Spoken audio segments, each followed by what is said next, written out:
টাকায় বিয়ে করছো, তোমার এখন ঘর হইছে, সংসার হইছে, তুমি এখন নিজের ব্যবস্থা নিজে করো। উনি নিজের ইচ্ছা আমারে বিয়ে করে নাই, সবই ষড়যন্ত্র ছিল। তুমি আর কোনো কথাই কইও না রঙিলা বিবি। ছল ছাতুরি কইরা ছলনার জালে ফাঁসাইয়া মাকসুদরে বিয়ে করছো, এটা আমরা ভালো করেই জানি। আপনার একটা কথা জিগাই, জানি আপনি মিথ্যা কথা কইবেন, তাও আপনি কি আমার বউ হিসাবে পাইয়া খুশি? আলহামদুলিল্লাহ, অনেক খুশি। তুমি হইতেছো আল্লাহর পক্ষ থেকে আমার জন্য উপহার। উপহার পাইতে কান্না ভালো লাগে।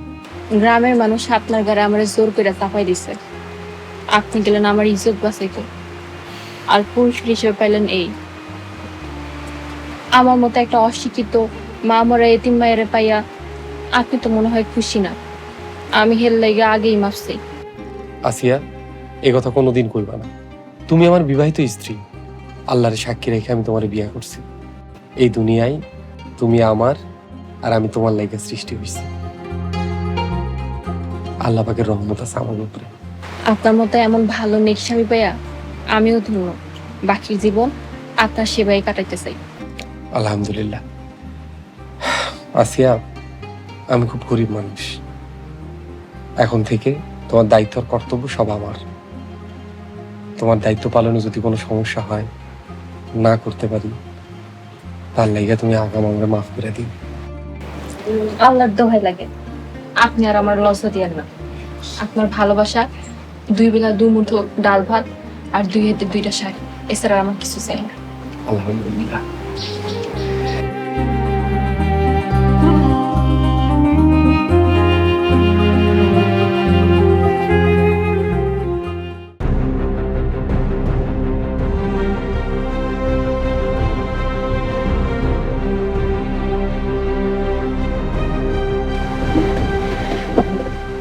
ও বউ, বাইরে এত সুন্দর বৃষ্টি হইতেছে আর তুমি এখানে গাল ফুলে বসে রইছো কেন?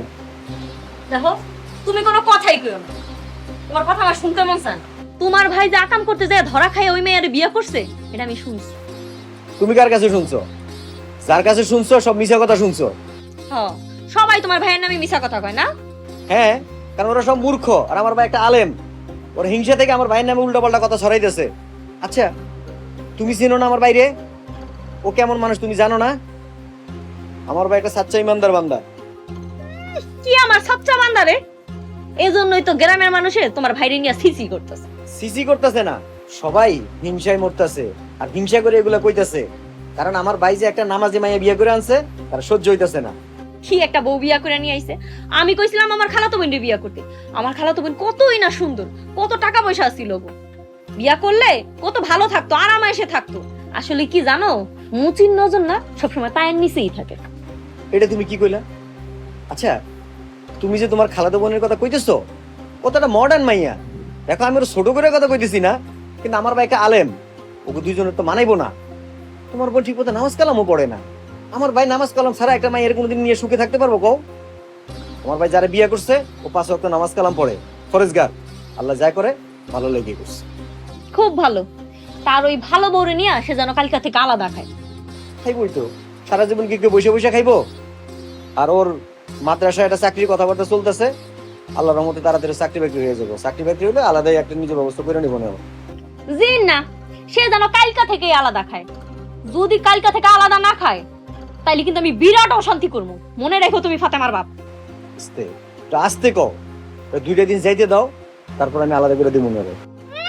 2 দিন না, আমি একদিনও না, এক বেলাও দিব না। কালকার ভিতরে আলাদা হইতে হইব। এমন বেরহম হইও না ফাতেমার মা। এই, তোমার এত জ্বলতেছে কেন? হ্যাঁ, ওগো কইলা তোমার এত জ্বলে কেন? যে আমার কথা না শুনে তার লিগে আমার কোনো মায়া বাসনা নেই। তুমি যদি আমার কথা না শুনো, আমি কালকেই ফাতেমার এলে আমি আমার বাপের বাড়ি চলে যাব। হে আল্লাহ, এই অবুঝ রে বুঝদান করো। তোমার আল্লাহ বুঝদান করুক। তুমি তোমার ভাইয়ের সাফাই লইয়া বইছো। তোমারে ভালো কইলো দোষ, খারাপ কইলো দোষ, খালি ফুসফুস করে ওঠো। আয়, আমার লাগে কোনো কথা বলবা না। জানেন থেকে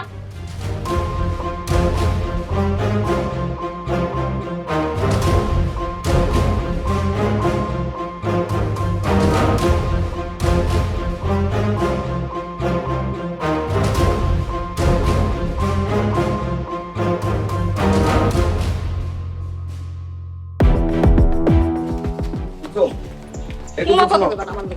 কথা শুনো না, আমার কথা শুনো। কোনো কথা কইবা না আমার কুলসুম লগে। থামো। তুমি তো অবুঝ কেন? যাও ঘরে যাও। যাও না তোমার ঘরে। যার আমার কোনো কথার দাম নাই, হের লগে আমার কোনো সম্পর্ক নেই। ফাতেমা পাগলামি করো না, চল, ঘরে চলো। যাও না। কি হয়েছে ভাবি? বিষয় কি? ফাতেমারে নিয়ে কই যান? কোনো আনে যায় না, তুই ঘরে যা মাকসুদ।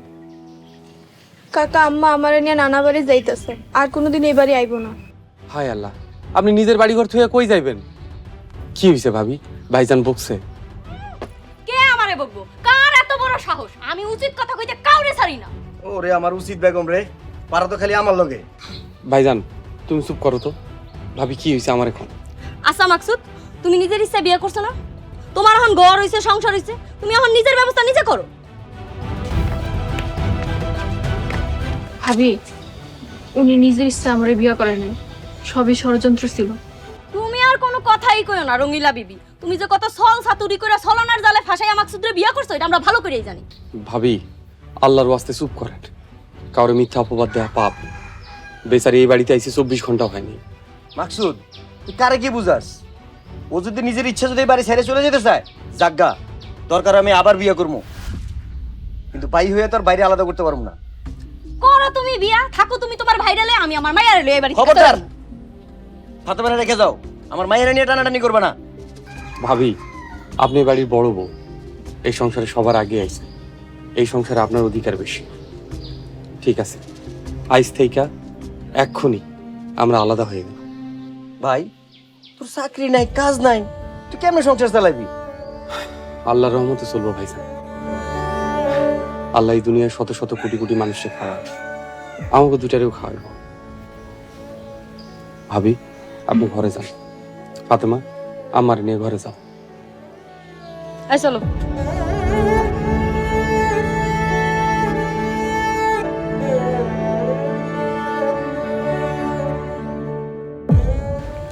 ভাইজান তুমি চিন্তা করো না, আল্লাহর রহমতে একটা ব্যবস্থা হইবই।